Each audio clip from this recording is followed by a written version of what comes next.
স্বাধীনতার পর থেকে পশ্চিমবঙ্গের রাজনৈতিক ইতিহাসে একের পর এক মুখ্যমন্ত্রী রাজ্যের নেতৃত্ব দিয়েছেন। সময়ের সঙ্গে বদলেছে সরকার, বদলেছে নীতি, বদলেছে রাজনীতির ধারা। তবে প্রতিটি মুখ্যমন্ত্রী নিজের মতো করে পশ্চিমবঙ্গের ইতিহাসে ছাপ রেখে গেছেন। চলুন জেনে নেওয়া যাক স্বাধীন পশ্চিমবঙ্গের সকল মুখ্যমন্ত্রীর রাজনৈতিক যাত্রা ও তাঁদের অবদানের গল্প। প্রফুল্ল চন্দ্র ঘোষ 15 আগস্ট 1947 থেকে 14 জানুয়ারি 1948 পর্যন্ত।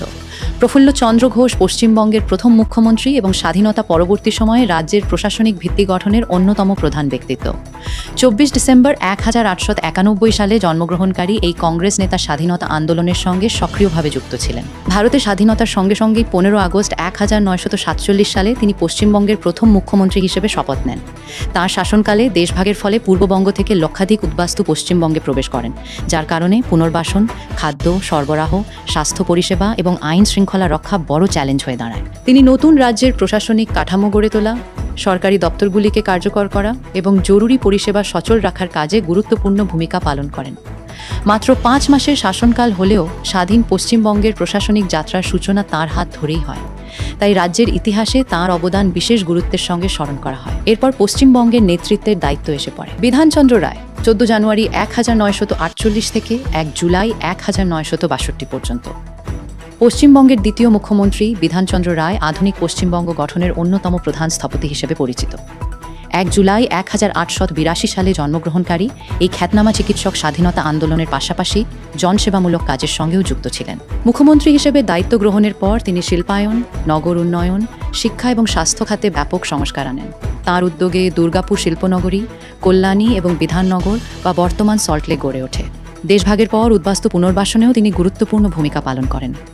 দীর্ঘ প্রায় 14 বছরের শাসনকালে তিনি পশ্চিমবঙ্গের অর্থনৈতিক ও প্রশাসনিক ভিত্তিকে আরও শক্তিশালী করেন। আধুনিক উন্নয়নের যে কাঠামো আজও রাজ্যে দেখা যায়, তার অনেকটাই তাঁর পরিকল্পনার ফল। তাঁর দীর্ঘ প্রশাসনিক অধ্যায়ের সমাপ্তির পর পশ্চিমবঙ্গের রাজনৈতিক নেতৃত্বের দায়িত্ব গ্রহণ করেন প্রফুল্ল চন্দ্র সেন 8 জুলাই 1962 থেকে 15 মার্চ 1967 পর্যন্ত। পশ্চিমবঙ্গের তৃতীয় মুখ্যমন্ত্রী প্রফুল্ল চন্দ্র সেন ছিলেন ভারতীয় জাতীয় কংগ্রেসের একজন বিশিষ্ট নেতা এবং স্বাধীনতা আন্দোলনের সক্রিয় কর্মী। 10 এপ্রিল 1897 সালে জন্মগ্রহণকারী এই রাজনৈতিক ব্যক্তিত্ব দীর্ঘদিন জনসেবা ও সংগঠন পরিচালনার সঙ্গে যুক্ত ছিলেন। বিধানচন্দ্র রায়ের মৃত্যুর পর তিনি মুখ্যমন্ত্রীর দায়িত্ব গ্রহণ করেন। তাঁর শাসনকালে কৃষি উন্নয়ন এবং খাদ্য উৎপাদন বৃদ্ধির ওপর বিশেষ গুরুত্ব দেওয়া হয়। তবে এই সময় খাদ্য সংকট, মূল্যবৃদ্ধি এবং খাদ্য আন্দোলন রাজ্যের রাজনীতিতে বড় প্রভাব ফেলে। সরকারের বিভিন্ন পদক্ষেপ সত্ত্বেও খাদ্য সরবরাহ নিয়ে জনসন্তোষ বৃদ্ধি পায়। প্রশাসনিক শৃঙ্খলা বজায় রাখা এবং অর্থনৈতিক চ্যালেঞ্জ মোকাবিলার জন্য তিনি একাধিক উদ্যোগ গ্রহণ করেন।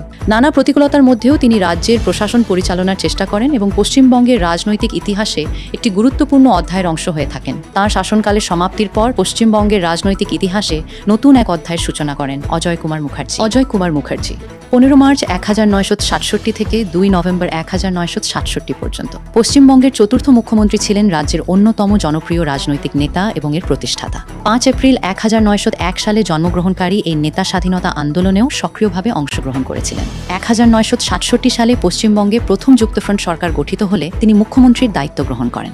তার নেতৃত্বে দীর্ঘদিনের কংগ্রেস শাসনের অবসান ঘটে এবং রাজ্যের রাজনীতিতে জোট সরকারের নতুন যুগের সূচনা হয়। কৃষক, শ্রমিক এবং সাধারণ মানুষের স্বার্থকে অগ্রাধিকার দিয়ে বিভিন্ন নীতি গ্রহণের উদ্যোগ নেওয়া হয়। তবে জোটের অভ্যন্তরীণ মতপার্থক্য ও রাজনৈতিক অস্থিরতার কারণে সরকারকে নানা চ্যালেঞ্জের মুখে পড়তে হয়। শাসনকাল সংক্ষিপ্ত হলেও পশ্চিমবঙ্গে বিকল্প রাজনৈতিক শক্তির উত্থান এবং জোট রাজনীতির ভিত্তি গঠনে তাঁর ভূমিকা অত্যন্ত গুরুত্বপূর্ণ বলে বিবেচিত হয়। তাঁর সরকারের পতনের পর পশ্চিমবঙ্গের নেতৃত্বের দায়িত্ব আবারও গ্রহণ করেন প্রফুল্ল চন্দ্র ঘোষ 2 নভেম্বর 1967 থেকে 20 ফেব্রুয়ারি 1968 পর্যন্ত। পশ্চিমবঙ্গের রাজনৈতিক ইতিহাসে প্রফুল্ল চন্দ্র ঘোষ একমাত্র ব্যক্তি যিনি রাজ্যের প্রথম মুখ্যমন্ত্রী হওয়ার পাশাপাশি দ্বিতীয়বারও এই দায়িত্ব পালন করেন। 1967 সালে যুক্তফ্রন্ট সরকারের পতনের পর তিনি পুনরায় মুখ্যমন্ত্রীর পদে আসীন হন। এই সময়ে রাজ্যের রাজনৈতিক পরিস্থিতি ছিল অত্যন্ত অস্থির এবং প্রশাসনিক স্থিতিশীলতা বজায় রাখা ছিল সরকারের প্রধান চ্যালেঞ্জ। বিভিন্ন রাজনৈতিক দলের মধ্যে মতবিরোধ, সরকার গঠন নিয়ে অনিশ্চয়তা এবং প্রশাসনিক জটিলতার মধ্যেই তিনি রাজ্যের শাসনভার পরিচালনা করেন।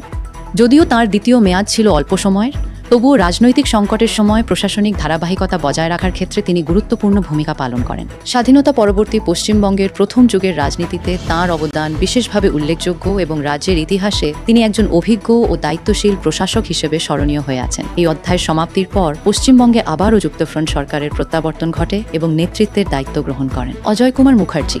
25 ফেব্রুয়ারি 1969 থেকে 19 মার্চ 1970 পর্যন্ত পশ্চিমবঙ্গের পঞ্চম মুখ্যমন্ত্রী হিসেবে অজয় কুমার মুখার্জি দ্বিতীয়বারের মতো দায়িত্ব গ্রহণ করেন। 1969 সালের বিধানসভা নির্বাচনের পর গঠিত দ্বিতীয় যুক্তফ্রন্ট সরকারের নেতৃত্বে তিনি আবারও রাজ্যের প্রশাসনিক দায়িত্বভার সামলান। তাঁর নেতৃত্বে কৃষি উন্নয়ন, শ্রমিক স্বার্থ রক্ষা এবং বিকেন্দ্রীকৃত প্রশাসনের ওপর জোর দেওয়া হয়। তবে এই সময়ে রাজনৈতিক অস্থিরতা, জোটের অভ্যন্তরীণ মতবিরোধ এবং বিভিন্ন নীতিগত সংঘাত সরকারের কার্যক্রমকে প্রভাবিত করে। রাজ্যের বিভিন্ন অংশে রাজনৈতিক উত্তেজনা বৃদ্ধি পেতে থাকে এবং প্রশাসনের সামনে একাধিক চ্যালেঞ্জ তৈরি হয়। তা সত্ত্বেও গণতান্ত্রিক জোট রাজনীতির ধারাকে এগিয়ে নিয়ে যাওয়ার ক্ষেত্রে তাঁর ভূমিকা গুরুত্বপূর্ণ ছিল। পশ্চিমবঙ্গে বিকল্প রাজনৈতিক শক্তির বিকাশ এবং জোটভিত্তিক সরকার পরিচালনার অভিজ্ঞতায় তাঁর দ্বিতীয় মেয়াদ একটি উল্লেখযোগ্য অধ্যায় হিসেবে বিবেচিত হয়। তাঁর সরকারের পতনের পর পশ্চিমবঙ্গে আবারও রাজনৈতিক অনিশ্চয়তার সূচনা হয় এবং পরবর্তী সময়ে মুখ্যমন্ত্রীর দায়িত্ব গ্রহণ করেন সিদ্ধার্থ শঙ্কর রায়। 19 মার্চ 1972 থেকে 21 জুন 1977 পর্যন্ত পশ্চিমবঙ্গের ষষ্ঠ মুখ্যমন্ত্রী সিদ্ধার্থ শঙ্কর রায় ছিলেন ভারতীয় জাতীয় কংগ্রেসের অন্যতম বিশিষ্ট নেতা এবং রাজ্যের রাজনৈতিক ইতিহাসের একটি গুরুত্বপূর্ণ অধ্যায়ের মুখ্য চরিত্র। 20 অক্টোবর 1920 সালে জন্মগ্রহণকারী এই আইনজীবী ও রাজনীতিবিদ 1972 সালের বিধানসভা নির্বাচনের পর মুখ্যমন্ত্রীর দায়িত্ব গ্রহণ করেন। তাঁর শাসনকালে পশ্চিমবঙ্গ নকশাল আন্দোলন, রাজনৈতিক সহিংসতা এবং আইন শৃঙ্খলা সংক্রান্ত একাধিক চ্যালেঞ্জের মুখোমুখি হয়। প্রশাসন পরিস্থিতি নিয়ন্ত্রণে কঠোর পদক্ষেপ গ্রহণ করে, যা পরবর্তীকালে রাজনৈতিক বিতর্কের বিষয় হয়ে ওঠে। একই সময়ে শিক্ষা, স্বাস্থ্য ও অবকাঠামো উন্নয়নের ক্ষেত্রেও বিভিন্ন উদ্যোগ নেওয়া হয়। তাঁর সরকার প্রশাসনিক দক্ষতা এবং কঠোর আইন শৃঙ্খলা নীতির জন্য যেমন প্রশংসিত হয়েছে, তেমনি সমালোচনারও মুখে পড়েছে। তবুও পশ্চিমবঙ্গের রাজনৈতিক ইতিহাসে তাঁর শাসনকাল একটি অত্যন্ত গুরুত্বপূর্ণ ও আলোচিত অধ্যায় হিসেবে বিবেচিত হয়। তাঁর শাসনকালের অবসানের পর পশ্চিমবঙ্গের রাজনীতিতে এক ঐতিহাসিক পরিবর্তনের সূচনা হয় এবং রাজ্যের নেতৃত্বের দায়িত্ব গ্রহণ করেন জ্যোতি বসু। 21 জুন 1977 থেকে 6 নভেম্বর 2000 পর্যন্ত পশ্চিমবঙ্গের সপ্তম মুখ্যমন্ত্রী রাজ্যের ইতিহাসে দীর্ঘতম সময় দায়িত্ব পালনকারী মুখ্যমন্ত্রী হিসেবে পরিচিত। 8 জুলাই 1914 সালে জন্মগ্রহণকারী এই মার্ক্সবাদী নেতা এর অন্যতম প্রতিষ্ঠাতা সদস্য ছিলেন। 1977 সালে বামফ্রন্ট সরকার ক্ষমতায় আসার পর তিনি মুখ্যমন্ত্রীর দায়িত্ব গ্রহণ করেন এবং টানা 23 বছরেরও বেশি সময় রাজ্য পরিচালনা করেন। তাঁর শাসনকালে ভূমি সংস্কার কর্মসূচি, অপারেশন বর্গা এবং পঞ্চায়েত ব্যবস্থার শক্তিশালীকরণ বিশেষ গুরুত্ব পায়। কৃষকদের জমির অধিকার নিশ্চিত করা এবং গ্রামীণ প্রশাসনকে আরও কার্যকর করে তোলার ক্ষেত্রে তাঁর সরকার গুরুত্বপূর্ণ ভূমিকা পালন করে। জাতীয় রাজনীতিতেও তিনি একজন প্রভাবশালী নেতা হিসেবে পরিচিত ছিলেন। দীর্ঘ রাজনৈতিক অভিজ্ঞতা, প্রশাসনিক দক্ষতা এবং স্থিতিশীল নেতৃত্বের কারণে পশ্চিমবঙ্গের রাজনৈতিক ইতিহাসে জ্যোতি বসুর নাম একটি স্বতন্ত্র অধ্যায় হিসেবে চিরস্মরণীয় হয়ে রয়েছে। দীর্ঘ 23 বছরেরও বেশি সময়ের এই অধ্যায়ের সমাপ্তির পর পশ্চিমবঙ্গের নেতৃত্বের দায়িত্ব গ্রহণ করেন বুদ্ধদেব ভট্টাচার্য 6 নভেম্বর 2000 থেকে 13 মে 2011 পর্যন্ত পশ্চিমবঙ্গের অষ্টম ছিলেন বামফ্রন্ট সরকারের অন্যতম গুরুত্বপূর্ণ নেতা এবং এর শীর্ষ নেতৃত্বের একজন সদস্য। 1 মার্চ 1944 সালে জন্মগ্রহণকারী বুদ্ধদেব ভট্টাচার্য জ্যোতি বসুর অবসরের পর মুখ্যমন্ত্রীর দায়িত্ব গ্রহণ করেন। তাঁর শাসনকালে শিল্পায়ন, তথ্য প্রযুক্তি খাতের বিকাশ এবং নতুন বিনিয়োগ আকর্ষণের ওপর বিশেষ গুরুত্ব দেওয়া হয়। কলকাতা ও তার আশপাশে আইটি শিল্পের প্রসার এবং শিল্প উন্নয়নের জন্য বিভিন্ন উদ্যোগ গ্রহণ করা হয়। তবে সিঙ্গুর ও নন্দীগ্রামে জমি অধিগ্রহণকে কেন্দ্র করে তীব্র রাজনৈতিক বিতর্ক ও আন্দোলন শুরু হয়, যা রাজ্যের রাজনীতিতে বড় প্রভাব ফেলে। শিল্পায়নের মাধ্যমে অর্থনৈতিক উন্নয়নের লক্ষ্য নিয়ে তিনি কাজ করলেও বিভিন্ন রাজনৈতিক চ্যালেঞ্জের মুখোমুখি হতে হয়। পশ্চিমবঙ্গকে নতুন অর্থনৈতিক দিশা দেওয়ার প্রচেষ্টার জন্য তাঁর শাসনকাল বিশেষভাবে আলোচিত হয়ে আছে। তাঁর শাসনকালের অবসানের মধ্য দিয়ে পশ্চিমবঙ্গের রাজনীতিতে একটি ঐতিহাসিক পরিবর্তন ঘটে এবং রাজ্যের নেতৃত্বের দায়িত্ব গ্রহণ করেন মমতা বন্দ্যোপাধ্যায় 20 মে 2011 থেকে 8 মে 2026 পর্যন্ত পশ্চিমবঙ্গের অন্যতম প্রভাবশালী রাজনৈতিক ব্যক্তিত্ব মমতা বন্দ্যোপাধ্যায় 5 জানুয়ারি 1955 সালে কলকাতায় জন্মগ্রহণ করেন। রাজনৈতিক জীবনের শুরুতে তিনি ভারতীয় জাতীয় কংগ্রেসের সঙ্গে যুক্ত ছিলেন এবং পরবর্তীকালে 1998 সালে অল ইন্ডিয়া তৃণমূল কংগ্রেস প্রতিষ্ঠা করেন। দীর্ঘ রাজনৈতিক সংগ্রাম এবং জনান্দোলনের পর 2011 সালের বিধানসভা নির্বাচনে ঐতিহাসিক জয় অর্জন করে তিনি পশ্চিমবঙ্গের প্রথম মহিলা মুখ্যমন্ত্রী হিসেবে শপথ গ্রহণ করেন। তাঁর নেতৃত্বে ৩৪ বছরের বামফ্রন্ট শাসনের অবসান ঘটে।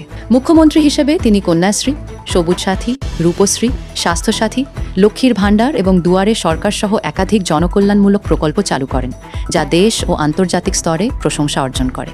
শিক্ষা, স্বাস্থ্য, গ্রামীণ উন্নয়ন, সামাজিক সুরক্ষা এবং অবকাঠামো নির্মাণের ক্ষেত্রেও তাঁর সরকার বিভিন্ন উদ্যোগ গ্রহণ করে। টানা ৩ মেয়াদে রাজ্যের নেতৃত্ব দিয়ে তিনি পশ্চিমবঙ্গের সমকালীন রাজনীতিতে একটি স্বতন্ত্র অধ্যায় রচনা করেন এবং দীর্ঘ সময় ধরে রাজ্যের অন্যতম প্রধান রাজনৈতিক মুখ হিসেবে নিজের অবস্থান বজায় রাখেন। তার দীর্ঘ ১৫ বছরের শাসনকালের পর পশ্চিমবঙ্গের রাজনৈতিক ইতিহাসে সূচনা হয় এক নতুন অধ্যায়ের, যার নেতৃত্বের দায়িত্ব গ্রহণ করেন শুভেন্দু অধিকারী।